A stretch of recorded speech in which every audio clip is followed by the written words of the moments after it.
Bienvenidos a una nueva edición de Lo Justo y Necesario, acá en el Periodista TV, transmitiendo desde nuestro estudio en el barrio de Bellas Artes. Estamos en marzo, todo el mundo lo sabe, la gente volvió al colegio, y es 2025 y se nos pasó, o quizás algunos lo vieron, pero que hace 5 años, justamente hace un lustro, un 3 de marzo apareció el primer caso de COVID en Chile. ¿Se acuerdan?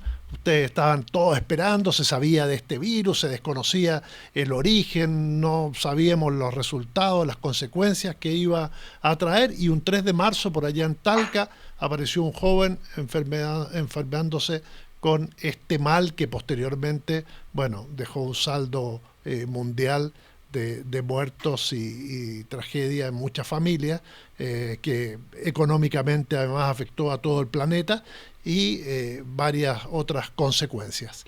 A partir de esto, bueno, un grupo de facultativos, investigadores, especialistas, decanos de la Universidad de Chile hizo circular un comunicado hace unos pocos días respecto a qué se había aprendido, ¿no? Y cuáles eran las cosas positivas que se podían sacar respecto a lo sucedido durante lo que conocimos como pandemia. Hoy tenemos al doctor Miguel O'Ryan, que ustedes lo deben conocer muy bien porque en esa época aparecía permanentemente en pantalla. ¿Cómo está, doctor? Muy bien, Francisco, muchas gracias. Un placer verlo en circunstancias más o menos normales.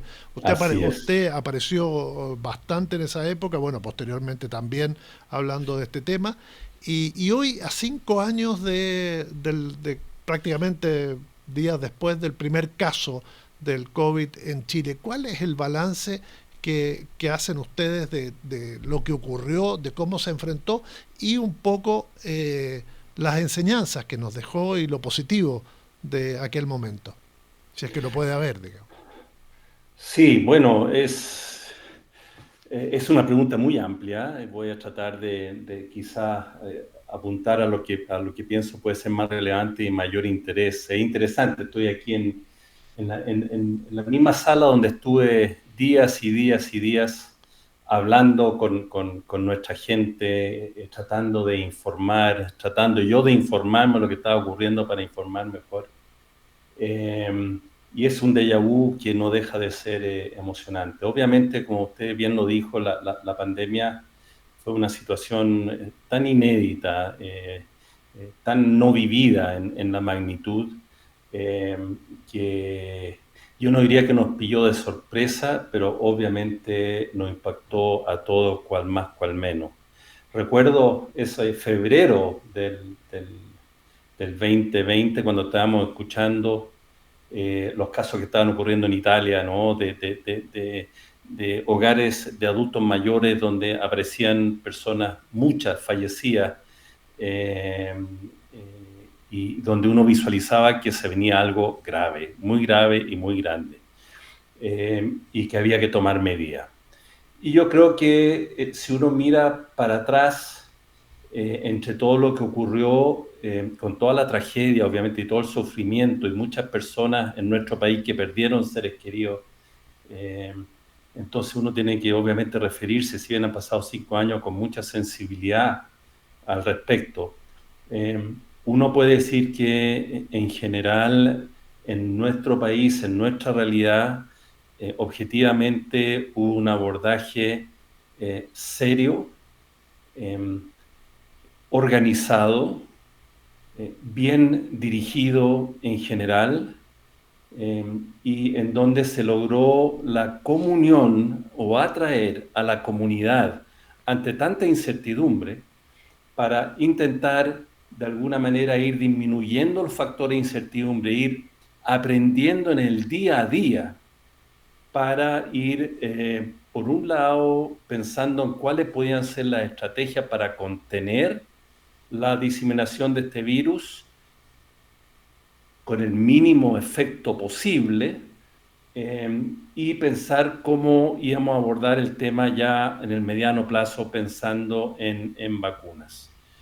Y en eso uno puede decir que nuestro país y en el contexto global, y así ha sido reconocido desde las autoridades de salud, desde la presidencia de la República, independiente de las miradas políticas en general, desde la Presidencia de la República, la dirección del Estado, el Ministerio de Salud, las organizaciones, las instituciones públicas, privadas, todos se arremangaron, trabajamos juntos, hubo bastante buena dirección para tomar un conjunto de medidas que podemos decir que fueron exitosas dentro de lo que se puede hablar de éxito, ¿no es cierto?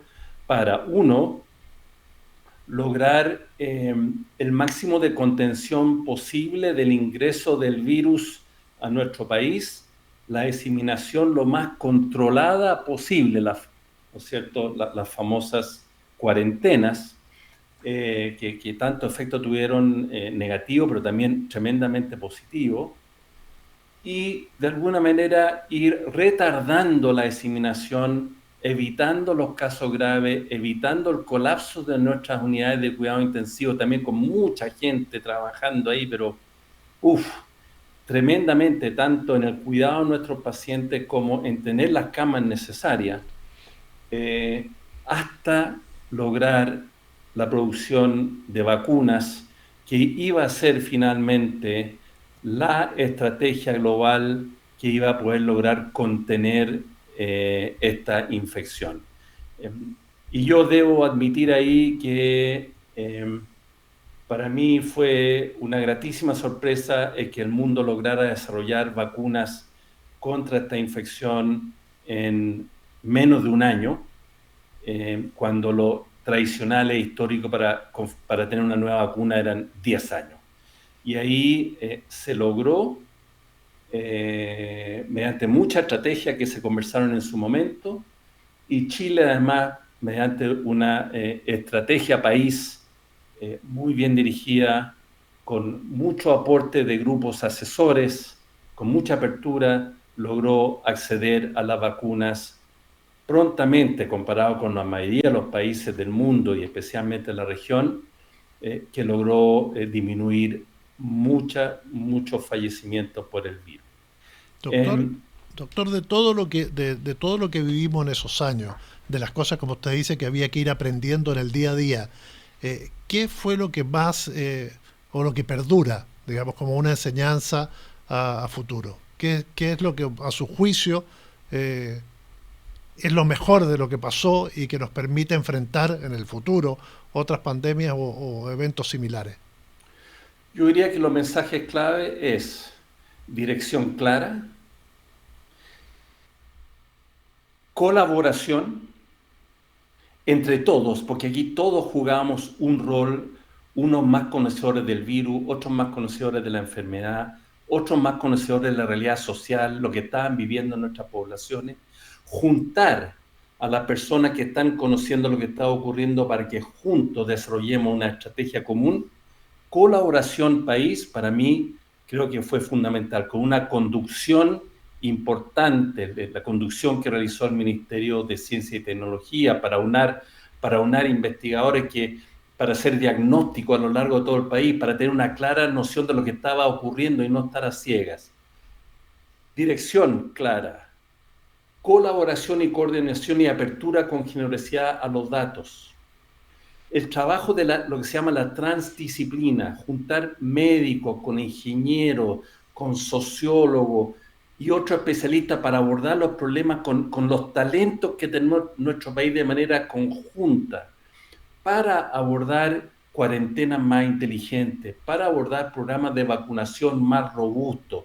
¿Se necesitaban o no nuevas dosis? ¿Cuántas dosis? Todo eso requería investigación. Y en Chile, mientras estaba ocurriendo la pandemia, estamos desarrollando investigación de punta, que ha sido reconocido también internacionalmente, pero no una investigación para los libros, para las revistas, una investigación para que nos ayudara a tomar las mejores decisiones como país. Tercero, muy importante, la comunicación. Y creo que también ahí el plan de comunicación que desarrolló nuestro Ministerio de Salud y otros ministerios, al alero también del apoyo de las instituciones, creo que fue muy robusto y muy sólido. Basta mirar lo que ocurrió en otros países, incluso potencias del mundo, como la comunicación errática, incluso de autoridades de salud, con medidas que no eran basadas en evidencia, sino que basadas en pseudo-evidencia y pseudo-verdades llevaron por los caminos equivocados. Chile en eso mantuvo una línea y esa línea fue muy importante. Entonces la comunicación robusta también, y aquí hay tanta gente que habría que reconocer, fue tremendamente importante. Cuarto, el trabajo de las comunidades, el trabajo de los municipios, que en su momento, ¿no es cierto?, se armó la mesa social, que era muy importante porque había que lidiar con problemas sociales muy duros. Y aquí hubo sus pequeñas peleas ahí, ¿no es cierto?, diferentes ideas, pero finalmente todos tendieron a unarse en buscar un camino común independiente de la ideología política para abordar este problema para nuestro país. Yo, si tuviera que decir, ahí hay cuatro aspectos que fueron, a mi manera, muy relevantes y que hay que rescatar para el mundo de hoy y el mundo que viene, especialmente ante la amenaza que estamos viendo en algunas áreas del mundo que van justamente en forma contraria, que van más ahora al aislamiento, a la falta de colaboración, a la comunicación equívoca. Tenemos que volver a las raíces de lo que nos llevó al éxito durante la pandemia. Doctor, y desde el punto de vista médico, porque uno dice, bueno, se abrieron muchas investigaciones, se acortaron tiempos, los ensayos clínicos fueron distintos. ¿Qué dejó de bueno? ¿Qué cosas han ocurrido posteriormente en el campo de la medicina, de la salud, de la investigación, esos años de pandemia? Que hoy decimos, chuta, esto se lo debemos a lo que nos ocurrió. Bueno, si uno tuviera que pensar si hay una nueva pandemia, la vamos a abordar de mejor manera sin lugar a dudas.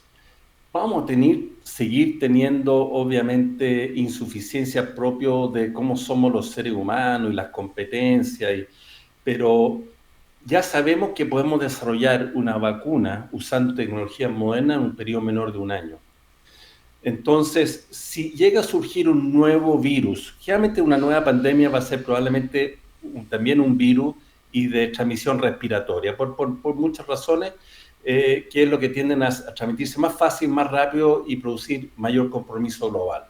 De ocurrir, vamos a estar en mejores condiciones de detectarlo precozmente, en la medida que logremos mantener los sistemas de vigilancia mundial, y aquí nuevamente llamo la atención y el peligro que está ocurriendo con la posibilidad de desmantelamiento de la Organización Mundial de la Salud bajo la influencia negativa del actual gobierno norteamericano. Esto hay que decirlo lamentablemente, porque organismos como esos son fundamentales para mantener radares de detección que pueden estar ocurriendo en Vietnam, en Hong Kong, en Brasil, en el sur de Chile, donde si no hay colaboración para rápidamente detectar una situación anómala que podría estar identificando un virus nuevo, donde puedan llegar los grupos a investigar rápidamente, obtener muestras, rápidamente secuenciar, que hoy día se puede hacer en horas para saber si es un virus nuevo y si ese virus nuevo tiene potencial pandémico, esa estrategia es fundamental como una primera aproximación para parar una pandemia o para no reconocerlo.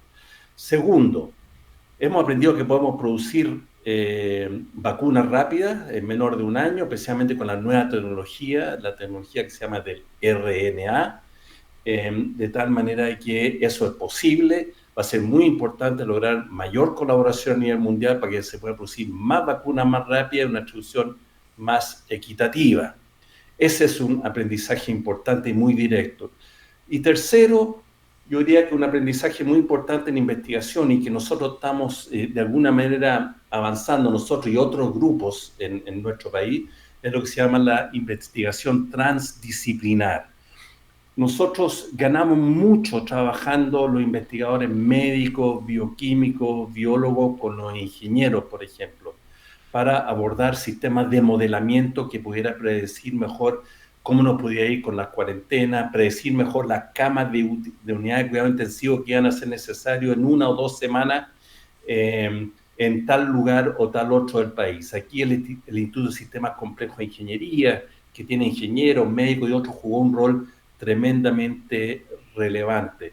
Y también así jugó un rol muy relevante y jugamos y aportamos nuestro grano de arena para mostrar la necesidad, por ejemplo, de refuerzos de vacunas. Ahora, ¿qué ha venido en esa transdisciplina y que podemos decir con mucho orgullo hoy día? Es que logramos usar esos modelamientos de evaluación de impacto de enfermedad para determinar que la prevención, por ejemplo, de un virus muy importante, que es el virus sincicial respiratorio, que afecta a nuestros recién nacidos y ha causado por años los incrementos muy significativos de cuadro durante el invierno, con hospitalizaciones y muerte de niños menores de 1 año por este virus respiratorio. Esta unión de ingenieros médicos logramos desarrollar estudios de modelamiento para mostrar cuán costo efectivo iba a ser para nuestro país incorporar para todos los recién nacidos una estrategia cara de inmunización con un anticuerpo monoclonal. Ese estudio se hizo, se trabajó con el Ministerio de Salud para lograr de alguna manera convencer a la autoridad de que nuestro país debería invertir en esta prevención, porque realmente era costo efectiva. El país no solo obviamente cerraba entre comillas, prevenía muerte, prevenía hospitalizaciones, sino que podía ahorrar recursos. Fuimos el primer país de Latinoamérica entonces que logró avanzar con esta estrategia.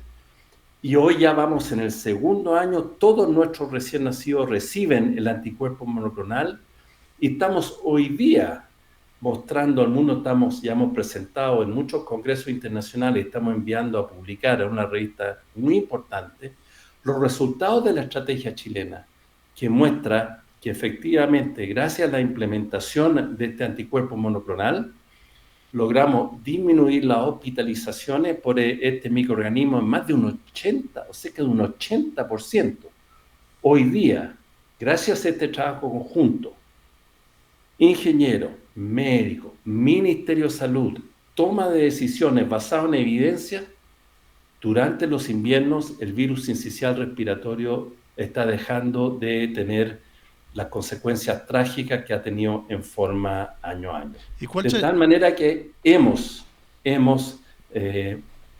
nos enorgullece decirlo, hemos tenido un corolario positivo de este trabajo que nació durante la pandemia. ¿Y cuál sería? ¿Habría que ampliar aún más la inoculación de la vacuna del virus sincicial o está bien con ese periodo de tiempo? Bueno, porque por sí. ejemplo, los que nacieron, me parece, antes del hasta cierta fecha, el 1 de septiembre, o después hasta desde el 1 de septiembre de octubre para abajo no reciben la vacuna, y estamos hablando de bebés también de 6 meses.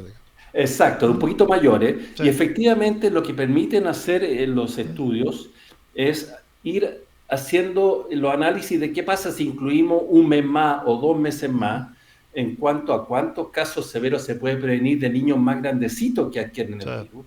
Mientras más grandes, menos severos, pero eso no significa que no hayan bebés y muchas mamás que pueden estar escuchando, papás pueden haber vivido niños de 9 meses, 10 meses, 11 meses, que tuvieron un virus sincicial respiratorio grave, estuvieron hospitalizados.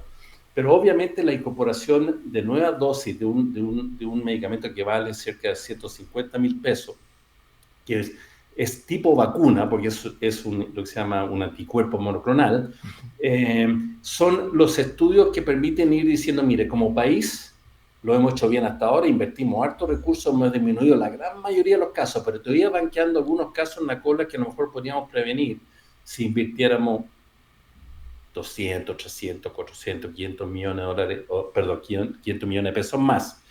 Pero eso, la decisión de salud pública, hay que tomarlo, eso comparándolo con otras medidas donde se usan los recursos, porque los recursos no son ilimitados. Pero ¿qué permite esta asociación entre los ingenieros y los médicos? Es proveer de la información necesaria para decirle al ministerio, mire, si incorporamos 1, 2, 3 meses más, vamos a lograr proteger a 100 niños, 1.000 niños más, entonces puede valer la pena hacer la incorporación. Esos análisis siguen, obviamente. Vamos ahora evaluando el segundo año.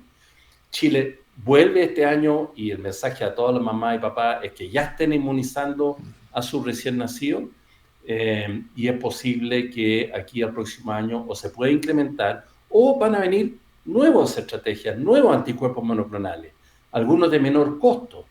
Y la gracia es que nosotros en Chile ya sabemos cómo evaluarlo y estudiarlo, entonces pasamos a ser de interés para quienes están desarrollando estos productos, porque dicen, ¿sabe qué más? En Chile saben evaluar esto y lo hacen bien, de tal manera de que también nos ayuda para traer a Chile investigación de punta que nos sirve para nuestro país, pero también da información relevante para el resto del mundo. Doctor, ayer me vacuné contra la influenza Muy bien y, hecho. y bueno, se dice que este año viene mucho más complicada, viene difícil por los señales que están entregando el hemisferio norte. Eh, ¿Por qué? ¿Qué le está pasando a este bicho que viene más fuerte? Bueno, eso es el virus influenza es un virus que tiene una característica muy particular, que la cepa que predomina va variando, o puede ir variando año a año, porque se va produciendo fenómenos de lo que se llama recombinaciones genéticas. Estos virus se reproducen en seres humanos, pero también en aves, y las aves lo transmiten también en otros animales, en famosa, ¿no es cierto?, influenza porcina en su momento, que también en cerdos. Entonces, año a año, y tenemos un grupo muy interesante, porque hay un grupo de expertos en virus influenza que está evaluando año a año cómo va ocurriendo estos cambios virales, porque siguen un patrón. El virus que circula en el invierno del hemisferio norte, que fue ahora, ¿no es cierto?, en enero, febrero, marzo, son los mismos virus que van a tener a migrar por seres humanos y por aves a nuestro país durante el invierno nuestro, que es en junio, julio, agosto. Y eso permite entonces ir haciendo una vigilancia global de lo que ocurrió en el hemisferio norte y nosotros adelantarnos de alguna manera para saber qué virus son los que están ocurriendo y cómo van a andar las vacunas entonces en cuanto a nivel de protección. Eh, y ahí se van ajustando también las vacunas para que le peguen lo más fuertemente posible a la prevención del virus que efectivamente nos van a llegar. Las vacunas de influenza no son perfectas en el sentido de que logramos una protección contra la infección viral que es como un 50-60%. Nos gustaría que fuera más, falta mayor desarrollo e investigación todavía, se está trabajando mucho, pero es lo que tenemos hasta ahora. Y es muy importante, obviamente, entonces, protegernos contra la influenza, especialmente, como dice usted, que los datos sugieren que pegó fuerte en el hemisferio norte las variantes virales que están actualmente circulando. Doctor, y respecto a la vacuna del COVID, ¿tenemos que seguir poniéndola? ¿Usted recomendaría a todo aquel que es grupo de riesgo o más amplio aún? Mi recomendación aquí es seguir al pie de la letra las indicaciones que da la autoridad de salud. Yo creo que aquí tenemos que ser disciplinados. Una de las fortalezas que tiene nuestro país es su programa nacional de investigación. Hay gente muy bien preparada ahí que también se reúne todas las semanas para hacer las recomendaciones. Hay expertos, infectólogos, de adultos, de niños, ¿no es cierto?, y de otras áreas, no solo infectólogos, y que están finalmente evaluando las situaciones para hacer recomendaciones. Y si la recomendación es colocar dosis de refuerzo, especialmente en grupos de riesgo, yo iría en parte porque no tenemos claridad absoluta de qué pasa cuando sabemos que la inmunidad tiende a disminuir, generalmente al cabo de 6 o 8 meses va disminuyendo, no es que se vaya al suelo, a cero, algo queda. Pero el virus COVID que va a seguir circulando por muchos años, algo puede ir cambiando, no tanto como influenza, pero algo puede ir cambiando, de tal manera que el reforzar la inmunidad con una nueva dosis al cabo de 1 año o 2 años aparece como aconsejable, especialmente en la medida que se ha demostrado que es muy seguro. Eso es muy importante. Que a lo más estamos cerrando, o sea, yéndolo un poco a proveer una protección que uno podría decir, bueno, a lo mejor no es tan necesaria, pero no lo sabemos. Y sí sabemos que es muy seguro, y en ese sentido la recomendación es, y especialmente a los adultos mayores, indudablemente a las personas que tengan inmunocompromiso, es que sigan las indicaciones de nuestro Ministerio de Salud en cuanto a los refuerzos de vacunación de COVID. Doctor Miguel O'Reilly, le agradecemos mucho habernos acompañado aquí en Lo Justo y Necesario. Un gusto como siempre y siempre disponible. Y la verdad es que, como decía, es un déjà vu estar en esta sala y me alegro de estar en la situación que estamos hoy día, por lo menos en el tema de salud. Muchas gracias. Todos nos alegramos de que hayamos superado esa, ese virus, pero como dijo el doctor, vacúnense, sobre todo los grupos de riesgo, especialmente ahora en el tema de la influenza, también en el refuerzo del COVID y sobre todo aquellos que tienen niños recién nacidos, pónganse la vacuna contra el virus sincicial porque efectivamente ya sabemos que la primera etapa fue todo un éxito y como decía el doctor, la evaluación es muy buena y se está reconociendo en todo el mundo. Doctor Miguel O'Ryan, entonces le agradecemos que nos haya acompañado acá en El Periodista TV. Y a ustedes ya saben, comparta esta información, es un programa de salud muy interesante, muy importante lo que dijo el doctor y que todos deben saberlo para actuar en consecuencia. Nos vemos en otra oportunidad aquí en Lo Justo y Necesario. Muchas gracias.